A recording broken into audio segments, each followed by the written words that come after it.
Right now, though, I'm very happy to bring in Miss Susan Masino of Madison. How you doing, Susan? Hey, Jimmy, how are you? I'm doing very well. Welcome to the Bastard Den. Hopefully we're not too offensive here for you. Oh, I'm sure you're not going to shock me. Very, we met actually at the Last Crack show when we did the Last Crack broadcast here on Infernal Rock Radio. You took some time at the end of the night to talk to us. It was a good time. Big things are happening for you. Let's first talk about the one of the things I read in your bio, the book that you have out. I think it was your second book, The Famous Wisconsin Musicians. And this is a great book, and you had a very special person write the foreword in this book. Tell us about that. I did. I included 32 mini biographies, but the only person that I asked to write a foreword was Mr. Les Paul, and he was very gracious to do that for me. And Les Paul, of course, a legend with, of course, Les Paul guitars, and he is an awesome musician himself. Oh, yeah, quite a legend. He recorded, or invented multi-track recording and solid body guitar, electric guitar, just on and on. Just a genius, complete genius. What were some of the Wisconsin musicians that were featured in that book?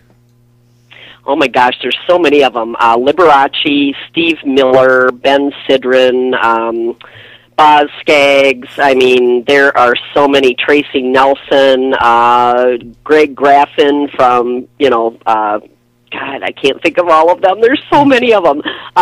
Jeff Pilson, who played, in, I think, Dokken, or the Lynch Mob. I always get those mixed up. I think it was. But everybody. There's just so many people are connected to Wisconsin. Great. Your second book, The Story of AC/DC, Let There Be Rock. Why don't you tell us a little bit about your connection to AC/DC? I met them in 1977. I was just starting out, and they were playing in Madison on their first United States tour, on the Let There Be Rock tour, believe it or not, which is a funny coincidence. And I met them at a bar downtown. I helped the promoter out. I was working at a local paper, and they asked me to go down there and be a gopher for the night and help the promoter, so I did, and I met the band. That's awesome. And now in your first book, Rock and Roll Fantasy, you mentioned a story about surviving Van Halen's stay at the Sheraton Hotel back in 1978. Why don't you tell us a little bit about that? Yes. They stayed at the Sheraton 3 nights, and I do believe the second night I was there after they played the Shuffle Inn. They played there, and then we went back to the hotel, and Alex Van Halen, and please do not try this yourselves. I do not recommend this, but Alex Van Halen showed me how to stop the doors on an elevator from closing with my head. Oh, wow. Did it hurt at all? Yeah. Or Yep, he did it first, so... I take it there was plenty of alcohol involved in that. Yeah, not as much as you'd believe, but yeah, there was a little bit of that. Wow. That's an awesome story. So you've got a new book coming out, Susan, in May, Family Traditions, 3 Generations of Hank Williams. Tell us a little bit about that, and what was the inspiration behind that? Oh, I'm really excited about this, and actually a friend, I was trying to find a new deal after the AC/DC book, and it's hard to figure out what you want to do and get a deal for what you're trying to do and all of that, and a friend of mine loves Hank III and suggested that I write a book about Hank Williams III. And thought about it, and I thought, well, how can I do that without talking about Hank Sr. and Hank Jr.? And I pitched the deal for all 3 to an editor that was pretty much, we were trying to work together, but we hadn't found anything yet. And they went for it. It took about 6 months, and Hal Leonard, Backbeat Books, said, yeah, let's do it.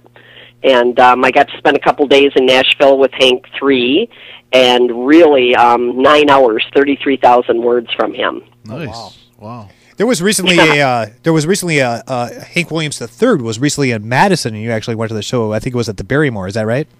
Yes, yeah, he was here, I believe, the 25th of October. Yeah, he was he's just a powerhouse on stage. He's actually a little scary.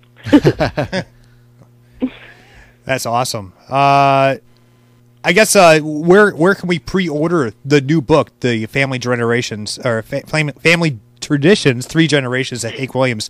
Where can we pre-order that book, and where can we buy your other books at? Yeah, you can actually find them all on Amazon. You can pre-order Family Tradition. I believe you can find all the rest on Amazon or have a bookstore order it for you. But yeah, Family Tradition will be out May 1st, so it's coming up soon.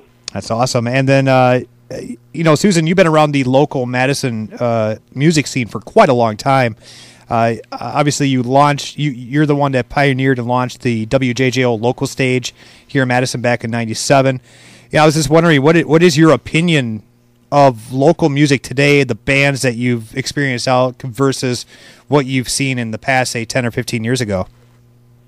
Well, 10 to 15 years ago, everybody was still after that, elusive recording deal to get out there and get their music heard and play in front of the audiences, and it was a whole different game. And now with the Internet, you can sell your own music, you can tour and sell your own merchandise, and you don't necessarily have to wait for somebody to sign a deal and say, yeah, now you can record yourself. Mm-hmm. So it's really exciting because you can do whatever you want. I mean, the Internet makes the world so much smaller. So we're so connected. Hey, it gives bastards like us an opportunity to do a show, I know, and I love you bastards for that. I love that. What are some of your favorite bands here in the Madison area, or here in Wisconsin? Not signed bands necessarily, but bands that are kind of homegrown. Oh my God, there's so many of them. I love, Aaron Williams and the Hoodoo, and Madison County, and Revelush out of Milwaukee, and we've got Faces for Radio here, veterans from Last Crack and Rapscallion. Mm-hmm. So much stuff. I mean, I could go on and on. There's talent wherever you look, and it's a great city to be playing music in. And it's only getting stronger too. Susan, you have a website out there. Tell us where we can find you on the web. Yeah, you can. I'm on MySpace and Facebook, or you can go to SusanMasino.com. That's awesome. Susan, thank you very much for taking the time this evening to talk to us. Thank you. Thanks for having me. Appreciate it. And get out there and find her new book that's coming out May 1st, Family Traditions, 3 Generations of Hank Williams. Thanks again, Susan. We'll talk to you soon, I hope, okay? Thanks, Jimmy. Thanks, everybody. And just for Bye-bye. you, we're going to do a kind of a double shot of Van Halen and AC/DC, starting off with Dirty Deeds, Done Dirt Cheap on Infernal Rock Radio. It's the Bastard Den.